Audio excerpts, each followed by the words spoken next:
പ്രത്യേകിച്ച് ഇപ്പോൾ നമുക്കറിയാം രാമക്ഷേത്ര വിവാദവുമായി ബന്ധപ്പെട്ട് നിൽക്കുന്ന സമയത്ത് കോൺഗ്രസിന് കൃത്യമായ നിലപാടുണ്ടായിരുന്നില്ല. ആ സമയത്ത് പിന്നീട് എന്ത് ചെയ്യുന്നു, ഈ ഇടതുപക്ഷത്തിൻ്റെയും അല്ലെങ്കിൽ ഈ പറയുന്ന മാധ്യമ പ്രവർത്തകർ പ്രത്യേക അജണ്ട വെച്ച് പ്രവർത്തിക്കുന്ന ഒരു മാധ്യമ പ്രവർത്തക വിഭാഗമുണ്ടല്ലോ. ഇപ്പം അങ്ങ് തന്നെ ഒരുപാട് തവണ ആവർത്തിച്ച് പറഞ്ഞൊരു കാര്യമാണ്, ഇസ്ലാമിക വിരുദ്ധമാണ് അല്ലെങ്കിൽ മുസ്ലിം വിരുദ്ധമാണ്, CAA മുസ്ലിം വിരുദ്ധമാണ്. അങ്ങ് അത് ആവർത്തിച്ച് പറയുകയാണ്. അത് ഈ രാജ്യത്തെ ജനങ്ങൾക്ക് ഉണ്ടാക്കുന്ന ഒരു ആശങ്കയും അതിൻ്റെ ഒരു പോളറേഷനുമുണ്ട്. ആ പോളറേഷനുമായി ബന്ധപ്പെട്ട് കോൺഗ്രസ് ഈ അയോധ്യ വിഷയമായിക്കോട്ടെ, ഇപ്പൊ രണ്ടാമത്തെ വിഷയത്തിൽ കൃത്യമായിട്ട് അവർ നിലപാടിലേക്ക് നിങ്ങളെല്ലാവരും ഉദ്ദേശിച്ചത് കോൺഗ്രസ്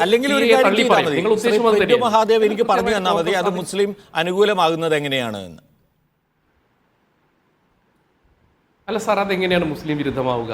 ഇന്ത്യയിൽ ഒരു മുസ്ലിമാനെ പോലും ബാധിക്കാത്ത ഒരു കാര്യം, ഇന്ത്യയിൽ ഒരു മുസ്ലിമാനെ പോലും അല്ല സാർ, ഇന്ത്യയിൽ ഏത് മുസൽമാനെയാണ് അത് ബാധിക്കുക?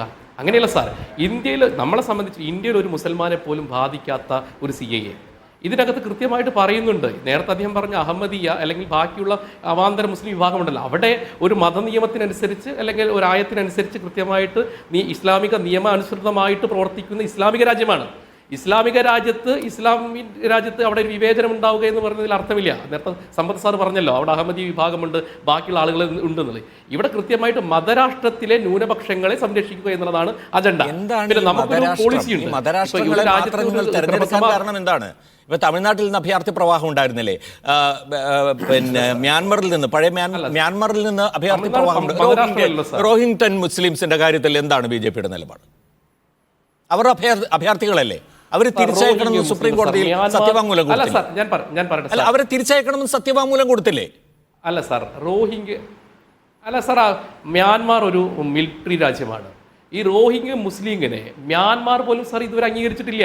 നിങ്ങൾ മനസ്സിലാക്കണം. മ്യാൻമാർ ചരിത്രത്തിലേക്ക് പോകാനല്ല, ഞാൻ ചരിത്രം പരിശോധിക്കാൻ നമുക്ക് ഒരുപാട് സമയം വേണ്ടി വരും. ആരാണ് റോഹിംഗ്ടൺ മുസ്ലിംസ്? ഒരുപാട് ചരിത്രമുണ്ട്. ശരി, ഹിന്ദു വിഭാഗങ്ങളെയോ തമിഴ്നാട്ടിൽ നിന്നുള്ള അല്ലെങ്കിൽ ശ്രീലങ്കയിൽ നിന്ന് വംശീയമായി ആക്രമിക്കപ്പെടുന്ന തമിഴർക്ക് എന്തുകൊണ്ട് പൗരത്വം കൊടുക്കുന്നില്ല? ശ്രീലങ്ക ഒരു മതരാജ്യമല്ലല്ലോ സാർ. ശ്രീലങ്ക ഒരു പ്രത്യേക ഉദ്ദേശമുള്ളതുകൊണ്ടാണ് പ്രിന്റു മഹാദേവ്. നമുക്ക് അതിനകത്തേക്കല്ല ചർച്ച പോകേണ്ടത്. അല്ല അത് സാർ നമ്മുടെ സാർ LTT അല്ല സാർ, ഞാൻ പറഞ്ഞു പ്രമോദ് സാർ, അങ്ങ് ഒരു സീനിയർ മാധ്യമ പ്രവർത്തകനല്ലേ. LTTയുമായി ബന്ധപ്പെട്ട വിഷയത്തിൽ രാജീവ് ഗാന്ധി ആയിക്കോട്ടെ, ഇന്ദിരാഗാന്ധി ആയിക്കോട്ടെ, നമ്മുടെ നിലപാട് എന്തായിരുന്നു? അത് ആ രാജ്യത്തിന്റെ ആഭ്യന്തര വിഷയമാണ്. അത് ഒത്തുതീർപ്പാക്കേണ്ടത് ആ രാജ്യമാണ്. അവരുടെ ആഭ്യന്തര വിഷയങ്ങൾ ഇടപെട്ടുകൊണ്ട് ആ രാജ്യത്തിലെ മുഴുവൻ ആളുകൾക്ക് താൽക്കാലികമായിട്ടുള്ള അഭയാർത്ഥികളെ കുറിച്ച് മാത്രമാണ് നമ്മൾ പറയുന്നത്. അവരുടെ ആഭ്യന്തര വിഷയത്തെക്കുറിച്ചല്ല. ഇന്ത്യയിൽ അഭയാർത്ഥികളായിട്ടുള്ളവരിൽ നിങ്ങൾ രണ്ട് വിഭാഗമായി തിരിക്കുകയാണ്. ഒന്ന്, പൗരത്വത്തിന് അവകാശമുള്ള മുസ്ലിങ്ങൾ ഒഴികെയുള്ള വിഭാഗങ്ങൾ എന്ന് കൃത്യമായി വരുന്നുണ്ട്. ബാക്കി എല്ലാവരും ഉൾപ്പെടുന്നുണ്ട്. അപ്പോൾ അത് പ്രത്യേകിച്ച് ഈ 3 രാജ്യങ്ങളിൽ നിന്ന് വരുന്ന ആളുകൾ മാത്രം.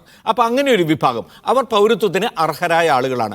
അവരൊഴികെയുള്ള ആളുകളെ നിങ്ങൾ അതുകൊണ്ട് തന്നെ ഇപ്പോൾ തന്നെ ഇതിനെ അപ്ലൈ ചെയ്ത് കിട്ടാതിരിക്കുന്ന ആളുകളെ എന്ത് ചെയ്യുമെന്നുള്ളൊരു ചോദ്യം അവിടെ ബാക്കി നിൽക്കുകയാണ്. അപ്പോൾ അത് കിട്ടാതിരിക്കുന്ന ആളുകളെ മുഴുവൻ പൗരത്വത്തിന് അർഹതയില്ലാത്തവരായി ഗണിക്കേണ്ടി വരും. അതാണ് അതിൻ്റെ മറുവശം. അതുകൊണ്ടാണ് ഞാൻ പറയുന്നത്, അങ്ങനെ എത്തിയിട്ടുള്ള ഇന്ത്യയിലെത്തിയിട്ടുള്ള അഹമ്മദീയരാവട്ടെ അല്ലെങ്കിൽ മറ്റേതെങ്കിലും വിഭാഗത്തിൽപ്പെട്ട ആളുകളാവട്ടെ, അവരൊന്നും പൗരത്വത്തിന് അർഹതയില്ലാത്തവരാണ്. അതുകൊണ്ടാണ് അത് അവർക്ക് വിരുദ്ധമായി മാറുന്നത്.